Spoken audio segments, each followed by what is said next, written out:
ഹൃദയാഘാതത്തെ തുടർന്ന് പട്ടം SUT ആശുപത്രിയിൽ പ്രവേശിപ്പിക്കപ്പെട്ട VS അച്യുതാനന്ദന്റെ നില ഗുരുതരമായി തുടരുകയാണ്. ഇപ്പോൾ നൽകി വരുന്ന വെന്റിലേറ്റർ സഹായവും ആന്റിബയോട്ടിക്കുകളും നൽകി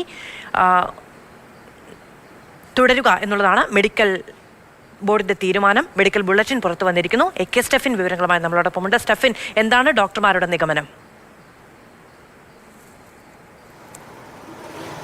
മധു, ഇപ്പോൾ നൽകി വരുന്ന ചികിത്സ അതേ രീതിയിൽ തന്നെ നൽകുക എന്നുള്ളതാണ് ഇപ്പോൾ മെഡിക്കൽ ബോർഡ് എടുത്തിരിക്കുന്ന തീരുമാനം. ഇന്ന് മറ്റൊരു പ്രധാനപ്പെട്ട കാര്യം കൂടി സംഭവിച്ചിരുന്നു. അതായത് SUTയിലെ വിദഗ്ധരായ ഡോക്ടർമാർക്ക് പുറമെ മെഡിക്കൽ കോളേജിൽ നിന്നുള്ള 7 ഡോക്ടർമാരുടെ സംഘവും ഇന്ന് VSനെ പരിശോധിക്കുന്നതിന് വേണ്ടിയും ആരോഗ്യനില വിലയിരുത്തുന്നതിന് വേണ്ടിയും എത്തിയിരുന്നു. 7 ഡോക്ടർമാർ, അതായത് വിവിധ വകുപ്പുകളിലെ മേധാവികൾ അടക്കമുള്ള 7 പേർ ആണ് വന്ന് കാര്യങ്ങൾ വിലയിരുത്തിയത്. അതിനുശേഷം മെഡിക്കൽ ബോർഡ് ചേർന്ന് അല്പം മുമ്പാണ് ഈ മെഡിക്കൽ ബുള്ളറ്റിൻ നൽകിയിരിക്കുന്നത്.